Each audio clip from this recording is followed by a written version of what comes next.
இன்னைக்கு நம்ம revenge love ட்ராமாவோடைய final part தான் பார்க்க போகிறோம். வீடியோக்குள்ளே போகிறதுக்கு முன்னாடி ப்ளீஸ் சேனலை சப்ஸ்கிரைப் பண்ணாமல் பார்த்துட்டு இருந்தீங்கன்னா சப்ஸ்கிரைப் பண்ணிவிட்டு கூடவே பெல் ஐக்கானே கிளிக் பண்ணிக்கோங்க. வீடியோ பிடிச்சிருந்தா மறந்துடாமல் லைக் பண்ணிவிடுங்க. ஏன்னா நீங்கள் லைக் பண்ணால் மட்டும்தான் யூடியூப் இந்த வீடியோவை ரெக்கமெண்டேஷன் பண்ணும். ஸோ ப்ளீஸ் லைக் பண்ணிவிட்டு பாருங்கள், சப்ஸ்கிரைப் பண்ணிவிட்டு பாருங்கள். வாங்க வீடியோக்குள்ளே போகலாம். லாஸ்ட் பார்ட்டில் ஹீரோயின் சீனியர் கூட ரெஜிஸ்டர் மேரேஜ் பண்ணிட்டு வந்திருப்பாங்க. இதுக்கப்புறம் என்ன நடக்க போகுதுன்னு பார்க்கலாம். ஆஃபீஸில் ஹீரோயினுக்கு புது ப்ராஜெக்ட் கொடுத்துருப்பாங்க இல்லையா, அந்த ப்ராஜெக்ட்டில் ஹீரோயின் ஏதோ தப்பு பண்ணிட்டாங்களாம். ஆனால் உண்மையிலே எந்த தப்பு பண்ணியிருக்க மாட்டாங்க. இந்த கூதா ஏதோ பிளான் பண்ணியிருக்கா. அந்த ப்ராஜெக்ட்டுக்கு இன்வெஸ்ட் பண்ண வந்த இன்வெஸ்டரும் ட்ராப் பண்ணிட்டாங்களாம்.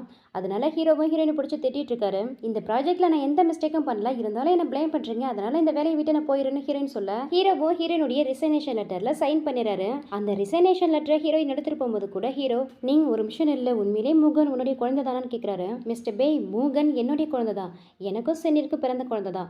நான் ஒரு தடவை சீனியர் கூட வெக்கேஷன் போனப்போ அங்கே தான் நான் ப்ரெக்னென்ட் ஆனேன். ஸோ எங்கள் மூகன் ஒருவேளை நம்ம குழந்தையா இருப்போன்னு ரொம்ப இமேஜினேஷன் பண்ணிக்காதீங்க.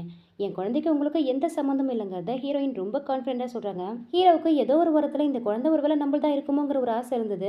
இப்போ ஹீரோயின் கிளியர் பண்ணதால ஹீரோவுக்கு மனசை விட்டு போயிடுச்சு. ஸோ இதுக்கப்புறம் ஹீரோனுடைய எந்த நினைவுகளும் தனக்கு வேணான்னு முடிவெடுத்து ஹீரோனுடைய ஜெண்டை அவங்க கிட்டே கொடுத்துறாரு. ஹீரோயினும் ஆஃபீஸ்லேருந்து அவங்களுடைய திங்ஸ் எல்லாம் பேக்கப் பண்ணிட்டு கிளம்பிடுறாங்க. அப்போ ஆப்போசிட்டில் ஹீரோயினை பிக்கப் பண்ணிட்டு போக சீனியர் தான் வராரு. ஹீரோனுடைய திங்ஸ் எல்லாம் அவரே வாங்கிக்கிட்டு ஹாஸ்பிட்டலில் அவங்க அம்மா கூட மூகன் இருக்கான், போகிற வழியில் அவனையும் பிக்கப் பண்ணிட்டு போகலான்னு சொல்லிட்டு கூப்பிடுறாரு.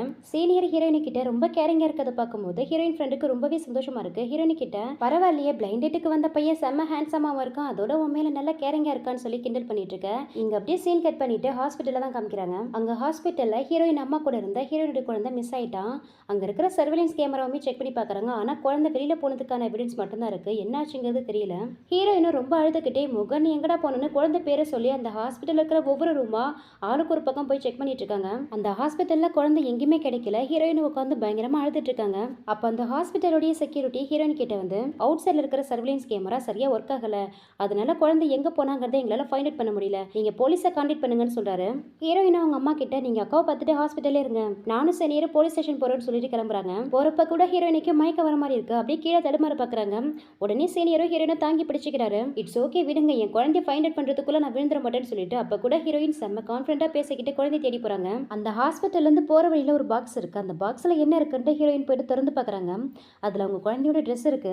உடனே ஹீரோயின் அங்க சுத்தி முத்தி பாக்குறாங்க, அங்க யாருமே கிடையாது. அப்பன்னு பார்த்தா ஹீரோயினுக்கு ஒரு பொண்ணு கால் பண்ணிட்டு, இப்ப மட்டும் நீ குழந்தைய காணன்னு போலீஸ் ஸ்டேஷன்ல கம்ப்ளைண்ட் பண்ணினா கண்டிப்பா உன் குழந்தையோட விரல வெட்டி இதே மாதிரி பார்சல் அனுப்பிவிடுன்னு சொல்லிட்டு மிரட்டுறா. ஏன் யாரு நீ, எதுக்கு நீ குழந்தைய கடத்திட்டு போனு பேசிட்டு இருக்கும் போதே போனை கட் பண்ணிடுறா. குழந்தைய பத்தின ஐடென்டி தெரிஞ்ச ஒரே ஆளு செஞ்சு மட்டும் தான். ஒருவேளை செஞ்சு தான் நம்ம குழந்தைய கடத்திட்டு போனோம்னு ஹீரோயினுக்கு டவுட் வருது. ஆனா உண்மையிலேயே குழந்தைய கடத்துறது செஞ்சு இல்ல, இந்த யான் தான். அந்த யானுடைய பிடியிலிருந்து தப்பிச்சு குழந்தை ஓடிட்டு இருக்கான். ஆனா அப்பவும் விடாம இந்த யான் ஹீரோயின் குழந்தைய வந்து பிடிச்சிடறா.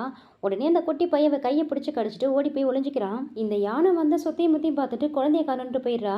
அவ போனதுக்கு அப்புறம் இந்த குழந்தை அம்மா அம்மான்னு அழுதுகிட்டே ரோட்ல ஓடிட்டு இருக்கான். குழந்தை அழுதுகிட்டே போறத செஞ்சு கூட சாப்பிட வந்த ஹீரோவை நோட்டீஸ் பண்ணிடுறாரு. ஹீரோவும் அழுதுட்டு இருக்க குழந்தைய கூட்டு தன்னுடைய மடியில உட்கார வச்சு சமாதானப்படுத்திட்டு இருக்காரு.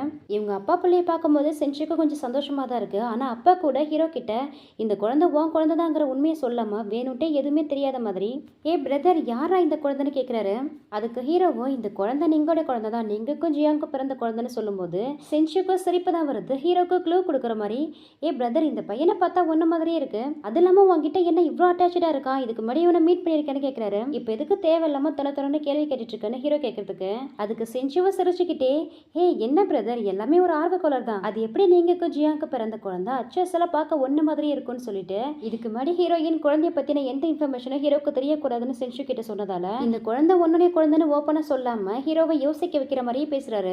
இப்போ எதுக்கு ஓவரா பேசிட்டு இருக்க, முதல்ல போயிட்டு உன் வேலையை பாருன்னு செஞ்சுவை திட்டி அனுப்பினாலும் குழந்தைய ஹீரோ தன்னுடைய வீட்டுக்கு கூட்டிட்டு போயிட்டு அவர் மடியில படுக்க வச்சு தூங்க வச்சுக்கிட்டே செஞ்சு சொன்ன வார்த்தை தான் அவர் மைண்ட் ஃபுல்லாவே இருக்கு. ஒருவேளை செஞ்சு சொன்னது உண்மையா கூட இருக்கலாமேன்ட்டு குழந்தையோட முடியவும் தன்னுடைய முடியவும் பிளக் பண்ணி ஒரு கவர்ல போட்டு தன்னுடைய அசிஸ்டன்ட் கொடுத்து இதை எடுத்துட்டு போயிட்டு பெட்டர்னிட்டி டெஸ்ட் எடுத்துருவான்னு சொல்றாரு. அப்படியே ஹீரோயினுக்கு கால் பண்ணி குழந்தை தாங்கிட்டு தான் இருக்குங்கிற விஷயத்தையும் கன்வே பண்ணிடுறாரு. இந்த பக்கம் அந்த குவா தான் காமிக்கிறாங்க. இந்த யானை அவகிட்ட ஓடி வந்து அக்கா குழந்தை மிஸ் ஆயிடுச்சுன்னு சொல்றா. இதுங்க ரெண்டு பிளான் பண்ணி தான் ஹீரோயின் குழந்தைய கடத்திட்டு பழுங்க போல. ஹீரோ கால் பண்ணி சொன்னதால ஹீரோயின் கொஞ்ச நேரத்திலேயே ஹீரோட வீட்டுக்கு ஓடி வராங்க. ஹீரோயினுக்கு குழந்தைய பார்த்து வந்தா உயிரே வருது. எங்க குழந்தைய நம்ம தான் கிட்னாப் பண்ணிருப்போம்னு ஹீரோயின் தப்பா நினைச்சு பாருன்ட்டு எச்சரிக்கையா ஹீரோ வர ஹீரோயின் கிட்ட, நீ ஓவரா திங்க் பண்ணிக்காத, நான் குழந்தைய மாரோடி அவுட் சைட்ல தான் பார்த்தேன், குழந்தை ரொம்ப அழுதுகிட்டே வந்தா, அதனால தான் என்னோட வீட்டுக்கு கூட்டிட்டு வந்தேன், இதுக்கப்புறம் குழந்தைய ஜாக்கிரதையா பார்த்துக்கோன்னு ஹீரோயினுக்கு அட்வைஸ் பண்றாரு. அதுக்கு ஹீரோயினும் அவருக்கு தேங்க்யூ சொல்லிட்டு குழந்தைய தூக்கிட்டு போறாங்க. போகிறவங்கள ஹீரோ ஸ்டாப் பண்ணி, நீங்கள் இந்த குழந்தைய பார்க்க என்ன மாதிரியே இருக்குன்னு ஒரு ஆள் சொன்னார், இந்த குழந்தை என்னுடைய குழந்தையான்னு கேட்குறாரு. அதுக்கு ஹீரோயினும், பார்க்க அழகாக இருக்கிறவங்களாம் ஒரே மாதிரி தான் இருப்பாங்க, நீங்கள் கூட தான் பார்க்க சீனியர் ஜியாங் மாதிரி இருக்கீங்க, அதனால தான் நான் உங்களை சேஸ் பண்ணேன்னு சொல்லிட்டு அப்போ கூட ஹீரோயின் திமிரா தான் பேசிட்டு போகிறாங்க. நெக்ஸ்ட் ஹீரோயின் அவங்களுக்கு ஸ்டொமக் பெயின் அதிகமாக இருக்கிறதால ஹாஸ்பிட்டலில் அட்மிட் ஆயிருக்காங்க. அப்போ சீனியர் தான் ஹீரோயின் கூடிய ஹாஸ்பிட்டலில் தங்கி ஹீரோயினை பார்த்துக்கிறாரு. ஹீரோயின் அட்மிட் ஆயிருக்க அதே ஹாஸ்பிட்டலுக்கு தான் ஹீரோவும் தன்னுடைய பெடர்னிட்டி டெஸ்ட் ரிப்போர்ட்டை வாங்க வந்திருக்காரு. ஹீரோ ஹாஸ்பிட்டலுக்கு பெடர்னிட்டி டெஸ்ட் ரிப்போர்ட் வாங்க வந்தது தெரிஞ்சு ஹீரோடைய அம்மாவும் அந்த கோவும் வந்திருக்காங்க. ஹீரோவும் அவங்க அம்மா, நீ பண்றது கொஞ்சம் கூட சரியில்லை பே, அந்த ஹீரோயின் குழந்தைய எதுக்கு உன்னுடைய குழந்தை நினைச்சு தேவையில்லாம பெடர்னிட்டி டெஸ்ட்லாம் எடுக்க வந்திருக்குன்னு சொல்லி ஹீரோவை திட்டிட்டு இருக்காங்க. இது எல்லாத்தையும் சீனியரும் ஹீரோயினும் மறைஞ்சிருந்து பார்த்து தான் இருக்காங்க. இப்படி இவங்களுக்குள்ள ஆர்குமெண்ட் போயிட்டு இருக்கும் போது டெஸ்டோட ரிப்போர்ட்டை ஹீரோடைய அசிஸ்டன்ட் கூட தராரு.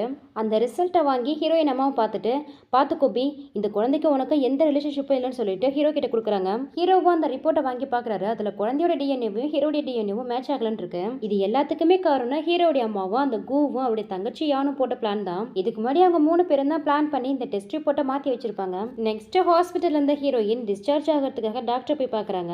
அவங்க டாக்டர் ஹீரோயின் கிட்ட, உங்க ஹெல்த் கண்டிஷன் வர வர ரொம்ப மோசமாகிட்டே போகுது, மோர் தென் 5 இயர்ஸ்க்கு மேலே உங்களுக்கு இந்த கேஸ்ட்ரிக் ப்ராப்ளம் இருக்கு, இதுக்கப்புறமும் நீங்கள் ப்ராப்பராக ட்ரீட்மெண்ட் எடுக்கலன்னா இன்னும் கொஞ்ச நாள் தான் உயிரோட இருப்பீங்கன்னு சொல்லிடுறாங்க. அதுக்கு ஹீரோயினும், டாக்டர் எனக்கு ஃபினான்ஷியலாக நிறைய ப்ராப்ளம் இருக்கு, எல்லா ப்ராப்ளத்தையும் சால்வ் பண்ணிட்டு நானே உங்ககிட்ட வந்து ட்ரீட்மெண்ட் எடுத்துக்கிறேன், அது வரைக்கும் இந்த விஷயத்தை பற்றி என் ஃப்ரெண்ட்ஸு கிட்டேயோ என் ஃபேமிலி மெம்பர்ஸ் கிட்டேயோ சொல்லாதீங்கன்னு சொல்லிடுறாங்க. இங்கே வீட்டில் தான் காமிக்கிறாங்க. சீனியரும் ஹீரோயினும் உட்காந்து சாப்பிட்டு இருக்கும்போது ஹீரோயின் கிட்ட சீனியர், நான் ஆல்ரெடி மீடியாவை மீட் பண்ணி அந்த யானை பற்றி எல்லாத்தையும் எக்ஸ்பிரஸ் பண்ணிட்டேன், இப்போ அந்த டாபிக் தான் ரொம்ப ஹாட்டாக போயிட்டு இருக்குன்னு சொல்கிறாரு. ஆனால் அது எல்லாமே வேஸ்ட்டு தான் சீனியர், அந்த யான் குடிச்சிட்டு டிரைவ் பண்ணி தான் எங்கள் அப்பாவை ஆக்சிடென்ட் பண்ணதுக்கான போதுமான எவிடன்ஸ் நம்ம கிட்ட இல்லை, அதனால அது எல்லாத்தையும் ரிஜெக்ட் தான் பண்ணுவாங்கன்னு ஹீரோயின் சொல்லிட்டு இருக்கும்போது ஹீரோயின் அவங்க ஃபோன் எடுத்து செக் பண்ணி பார்க்குறாங்க. அங்கே லோக்கல் மீடியாவில் இந்த நியூஸை தான் பப்ளிஷ் பண்ணிட்டு இருக்காங்க. சீனியர் நியூஸை பாருங்க, லோக்கல் மீடியாவில் இந்த நியூஸை தான் பப்ளிஷ் பண்ணியிருக்காங்க. நிறைய பேர் அவங்களுடைய ஒப்பீனியனை தெரிவிச்சிட்டு இருக்காங்க, நிறைய பேர் இந்த நியூஸை ஷேர் பண்ணியிருக்காங்க பாருங்கன்னு சொல்லிட்டு சீனியர் கிட்ட காமிக்கிறாங்க. கொஞ்ச நேரத்திலேயே சீனியருக்கு கால் வருது. ஃபோனில் அந்த யான் தான் பேசுகிறா. உனக்கு எவ்வளோ தைரியம் தான் என் மேலே கேஸ் போட்டு நியூஸ் முன்னாடி என்னை எக்ஸ்போஸ் பண்ணியிருப்பேன்னு சீனியரை திட்டிட்டு இருக்கா. அதுக்கு சீனியரும், அப்படிதான் பண்ணுவேன், என்ன பண்ணுவேன், இதுக்கப்புறம் உன் லைஃப் டெத்தை விட ரொம்ப ஒஸ்ட்டாக இருக்கும், வெயிட் பண்ணி பாருன்னு சொல்லிட்டு ஃபோனை கட் பண்ணிடுறாரு. கொஞ்ச நேரத்திலேயே ஹீரோயின் ஃபோனுக்கு ஒரு நியூஸ் வருது, இங்கே பாருங்கன்னு சொல்லிட்டு சீனியர் கிட்ட ஃபோனை கொடுக்குறாங்க. அந்த ஃபோனில் ஹீரோயின் இதுக்கு முன்னாடி அவங்க ஃப்ரெண்டோட கிளப்ல ஃபர்ஸ்ட் டைமாக ஹீரோ முன்னாடி டான்ஸ் ஆடிருப்பாங்கல்ல, அந்த வீடியோவை சோஷியல் மீடியாவில் யாரோ அப்லோட் பண்ணியிருக்காங்க. அது வேற யாரும் இல்லை, அந்த யான் பார்த்த வேலை தான். அந்த யான் அவளை பற்றின நியூஸை டிஸ்ட்ராக்ட் பண்ண தான் இந்த மாதிரிலாம் பண்ணியிருப்பா. அந்த வீடியோக்கு கீழே நிறைய பேர் பணத்துக்காக தான் நீங்கள் இந்த மாதிரிலாம் பண்ணுறாங்க, அவங்க ஒரு தப்பான கேரக்டர்னு சொல்லி ஹீரோயினை பற்றி தப்பு தப்பாக நியூஸை ஸ்ப்ரெட் பண்ணிட்டு இருக்காங்க. இந்த வீடியோவால் தன்னுடைய ஃப்ரெண்டும் அஃபெக்ட் ஆயிருக்கலன்ட்டு ஹீரோயின் அவங்க ஃப்ரெண்டுக்கு தான் கால் பண்ணி விசாரிக்கிறாங்க.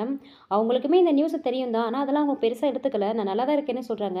மறுநாள் காலையில் ஆஃபீஸில் இந்த கோ, நீ ஒரு இன்அப்ரிஷியேட் உமன் சொல்லிட்டு ஹீரோயின் ஃப்ரெண்டை ஃபயர் பண்ணுறா. இவங்க 2 பேருக்குள்ள ஆர்குமெண்ட் போயிட்டு இருக்கும்போது ஹீரோவும் அங்கே வந்துட்டு என்ன ப்ராப்ளம்னு கேட்குறாரு. என்னுடைய பிஹேவியர் சரியில்லைன்னு சொல்லி மிஸ் கோ என்ன ஃபயர் பண்ண பார்க்குறாங்கன்னு ஹீரோயின் ஃப்ரெண்டு சொல்கிறதுக்கு, அதுக்கு அந்த கோவும், ஆமாம் பே, இந்த வீடியோவை ஒரு நிமிஷம் பாருங்க, இவ்வளோ மாதிரி ஆளுங்கெல்லாம் நம்ம கம்பெனியில் ஒர்க் பண்ணா அதுக்கப்புறம் நம்ம கம்பெனியோட இமேஜ் டேமேஜ் ஆயிடுன்னு சொல்கிறான். ஹீரோவும் அந்த வீடியோ பார்க்குறாரு. இந்த வீடியோக்காக நீ இந்த பொண்ணை ஃபயர் பண்ண நினச்சினா ஃபர்ஸ்ட்டு என்னையும் சின்ஷுவும் தான் ஃபயர் பண்ணணும், ஏன்னா அன்னைக்கு நைட்டு நாங்களுமே அங்கே தான் இருந்தோம், நான் உனக்கு 5 நிமிஷம் டைம் தரேன், இந்த பிஆர் டீமுக்கு கால் பண்ணி இந்த வீடியோவை ஃபுல்லாக மொத்த இன்டர்நெட்லேருந்து டெலிட் பண்ண சொல்லு, அப்படி இல்லைனா நீ இந்த கம்பெனியை விட்டு ஃபயர் பண்ணப்படுவேன்னு சொல்லிட்டு போறாரு. ஹீரோயின் ஃப்ரெண்டும் இந்த கோவை பார்த்து நக்கலா சிரிச்சிட்டு இருக்காங்க. ஹீரோவுக்கு ஹீரோனுடைய வீடியோவை ஒருவேளை சின்ஷு தான் சோஷியல் மீடியாவில் அப்லோட் பண்ணிருப்பாருன்ட்டு அவருக்கு ஒரே டவுட்டா இருக்கு. அவருக்கு கால் பண்ணி கேட்கிறாரு. அதுக்கு சின்ஷுவும், நான் எதுக்கு அந்த மாதிரிலாம் பண்ண போறேன், நான் அதெல்லாம் எதுவுமே பண்ணல, உனக்கு ஒருவேளை டவுட்டா இருந்தா அந்த ஹோட்டலுக்கு போயிட்டு விசாரிச்சு பார்க்கலான்ட்டு சின்ஷு ஹீரோவை கூப்பிடுறாரு. சின்ஷுவும் ஹீரோவும் நேரா அந்த ஹோட்டலுக்கு தான் போறாங்க.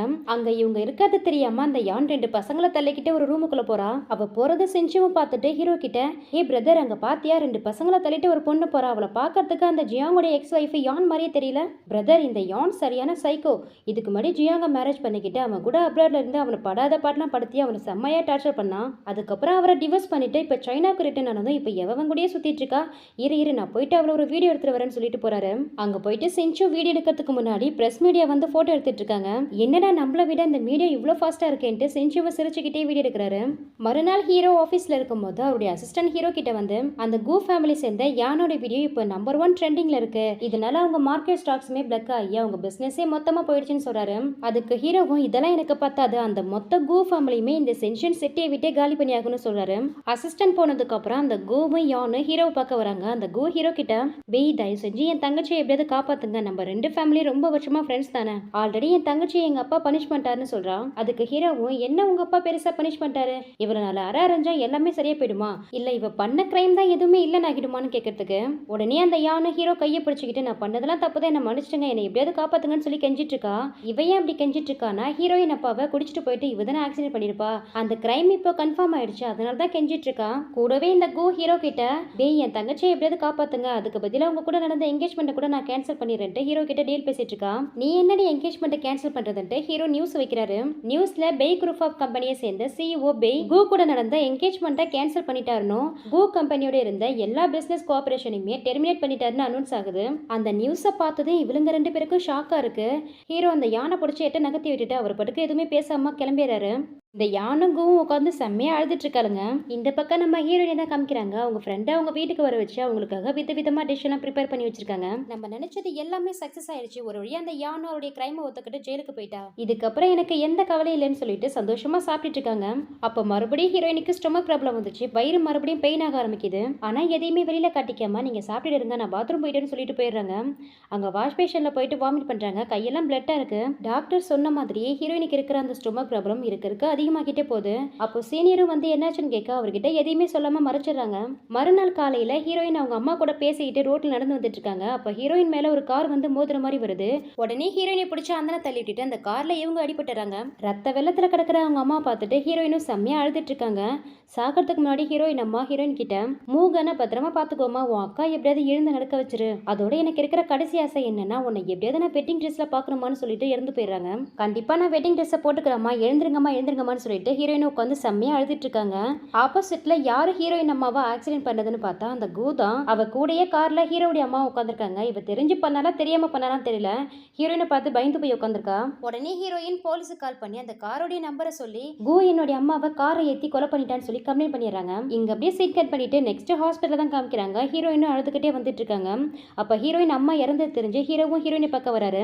நீங்க அந்த கூ தான் வேணும்னு ட்ரிக் பண்ணி அம்மாவை அன்னைக்கு கார்ல ஏத்திட்டு போயிருக்கான்னு ஹீரோ சொல்றதுக்கு என் அம்மா சாகிறதுக்கு முன்னாடி என்ன வெட்டிங் ட்ரெஸ்ல பார்க்கணும்னு ஆசைப்பட்டாங்க, நான் என் அம்மா ஆசையை நிறைவேற்ற போறேன், நான் போயிட்டு ஜியாங்க மேரேஜ் பண்ணிக்க போறேன்னு சொல்லிட்டு ஹீரோயின் ஏதோ பிரம்ம பிடிச்ச மாதிரி பேசிக்கிட்டே போறாங்க. மறுநாள் சீனியருக்கும் ஹீரோயினுக்கும் வெட்டிங் அரேஞ்ச்மெண்ட் நடந்துட்டு இருக்கு. அங்க ஹீரோயினுடைய வெட்டிங்காக ஹீரோவும் செஞ்சும் கூட வந்திருக்காங்க. மேரேஜுக்கான ரிச்சுவல்ஸையும் ஆரம்பிச்சிட்டாங்க. ஹீரோயினையும் சீனியரையும் ஒருத்தவங்க கல்யாணம் பண்ணிக்க சம்மதமானு கேட்கும்போது ஹீரோயின் திடீர்னு மயக்கம் போட்டு விழுந்துறாங்க.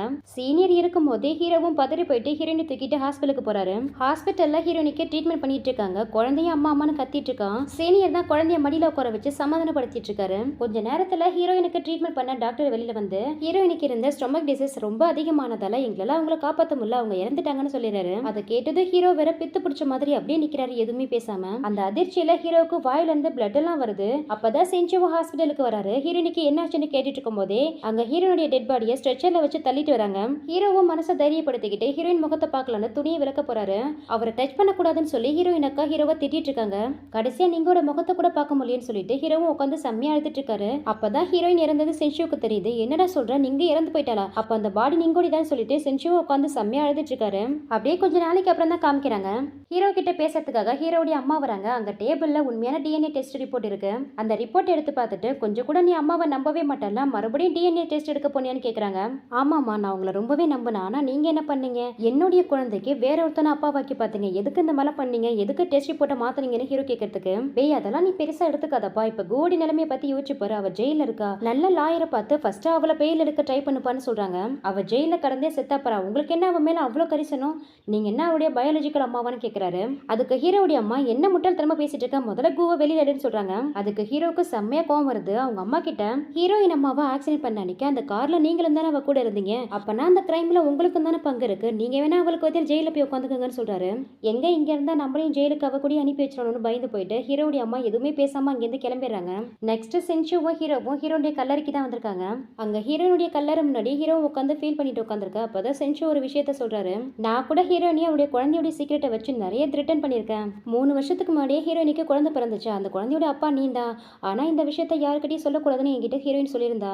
நானும் ஹீரோயினி என்னைக்கு லவ்வே பண்ணதில்ல, எனக்கான சொத்துக்களை பெய் ஃபேமிலிருந்து மீட்டு தரதா என்ன லவ் பண்ற மாதிரி ஆக்ட் பண்ணனா, நாங்க 2 பேரும் ஃபேக்கான கப்பலா தான் இருந்தோம்னு சொல்லிட்டு அவருக்கு தெரிஞ்ச உண்மையை எல்லாத்தையும் ஹீரோ கிட்ட சொல்றாரு. அப்பதான் ஹீரோவுக்கு ஹீரோயினை பத்தின எல்லா சீக்ரெட் ஹீரோக்குமே தெரியுது. நெக்ஸ்ட் ஹீரோ வீட்டில் இருக்கும்போது ஹீரோவை பார்க்க ஹீரோயின் ஃப்ரெண்டு அவங்க அக்காவும் வந்திருக்காங்க. ஹீரோயின் ஃப்ரெண்டு ஹீரோடைய கம்பெனியில் தானே ஒர்க் பண்ணிட்டு இருக்காங்க. அந்த வேலையை ரிசைன் பண்ணிட்டு குழந்தைய நாங்கள் எங்க கூடயே வச்சுக்க போறோம்னு சொல்றாங்க. அப்ப ஹீரோயின் அக்காவும் ஹீரோ கிட்ட ஒரு கார்டை கொடுத்துட்டு, என் தங்கச்சி உங்களுக்கு தர வேண்டிய பணம் இதுல இருக்கு, எங்க வீட்டை சேல்ஸ் பண்ணி தான் இந்த அமௌண்ட் உங்களுக்கு கொடுக்குறோம், இதுக்கப்புறம் உங்க ஃபேமிலிக்கு எங்களுக்கும் எந்த சம்மந்தமும் இல்ல, என் தங்கச்சி பையனை நானே பாத்துக்கிறேன்னு சொல்லிட்டு எழுந்து போறாங்க. இங்க அப்படியே சீன் கட் பண்ணா நெக்ஸ்ட் 5 வருஷத்துக்கு அப்புறம் தான் காமிக்கிறாங்க. ஹீரோயின் சாகல 5 வருஷமா அப்ராட்ல இருந்திருப்பாங்க. இப்பதான் சைனாவுக்கு ரிட்டர்ன் ஆகுறாங்க. வரும்போது ஹீரோயின் யார்கிட்டயே போன்ல பேசிக்கிட்டே வராங்க. இந்த பக்கம் ஹீரோவும் ஏர்போர்ட்டுக்கு யாரையோ பிக்கப் பண்ண போறாரு. அப்பதான் ஹீரோவும் ஹீரோயினை கிராஸ் பண்ணி போறாங்க. ஹீரோ ஹீரோயினை பாத்துறாரு, ஆனா ஹீரோயின் பார்க்கல. ஹீரோவும் ஹீரோயின் பின்னாடியே ஓடி வராரு, ஆனா ஹீரோயினை ட்ரேஸ் பண்ண முடியல. உடனே அந்த ஏர்போர்ட்டோடைய டெரிட்டோரியத்துக்கு கால் பண்ணி இன்னைக்கு யாரெல்லாம் சைனாக்கு லேண்ட் ஆயிருக்காங்களோ அந்த பேசஞ்சரோட இன்ஃபர்மேஷன் வேணும்னு கேட்கிறாரு. ஹீரோயின் வீடியோ கால்ல அவங்க குழந்தைய பத்தி தான் அவங்க ஃப்ரெண்டு கிட்ட விசாரிச்சிட்டு இருக்காங்க. அதுக்கு அவங்க ஃப்ரெண்டு குழந்தைய கூட பத்திரமா இருக்கா, சரி சைனாக்கு வந்திருக்கேன், எவ்வளவு நாள் இங்க தங்குவோம்னு சொல்லி கேட்கறாங்க. நான் ஃபர்ஸ்ட் சீனியரை டிவோர்ஸ் பண்ணணும், அதுக்கப்புறம் எனக்கான ஒரு நல்ல மேட்சை தேடிக்கிட்டு மேரேஜ் பண்ணிட்டு குழந்தையோட அப்ரோட் போக போறேன்னு சொல்றாங்க. அப்ப மறுபடியும் ஹீரோக்கு ஒரு சான்ஸ் கொடுப்பியான்னு ஹீரோயின் ஃப்ரெண்டு கேட்கறதுக்கு, அந்த மாதிரிலாம் எனக்கு எந்த இன்டென்ஷனும் கிடையாது, இந்த 5 வருஷத்துல அவரே என்ன மறந்துருப்பாருன்னு சொல்றாங்க. ஆனா எனக்கு என்னமோ அந்த மாதிரிலாம் தெரியலையே ஹீரோயின் ஃப்ரெண்டு சொல்லிட்டு இருக்கும்போது ஹீரோயின் பேசிக்கிட்டே போயிட்டு ரூம் கதவை ஓபன் பண்றாங்க. அவங்க ஆப்போசிட்ல அந்த ரூம்ல ஹீரோ தான் இருக்காரு. ஹீரோவை பார்த்ததுமே ஹீரோயின், பே எப்படி இருக்கீங்க, உங்களை 5 வருஷத்துக்கு அப்புறம் இப்பதான் பாக்குறேன், எனக்குன்னு ஒரு நியூ லைஃபை நான் ஸ்டார்ட் பண்ணிக்கிட்டேன், நீங்களும் உங்களுக்கான நியூ லைஃபை ஸ்டார்ட் பண்ணிக்கிங்கன்னு சொல்றாங்க. நியூ லைஃபை வாங்க கூட தான் ஸ்டார்ட் பண்ண போறேன்ட்டு கிட்ட வராரு. அப்ப அந்த பில்டிங்ல நிலநடுக்கம் வந்துருது. அந்த நிலநடுக்கத்துல ஹீரோவுக்கு தலையில அடிபட்டு ப்ளீடிங் ஆகிட்டு இருக்கு. அந்த நிலைமையிலே ஹீரோ ஹீரோயினி கிட்ட மூகனை பத்திரமா பாத்துக்கோன்னு சொல்லிட்டு கண்ணை மூடிறாரு.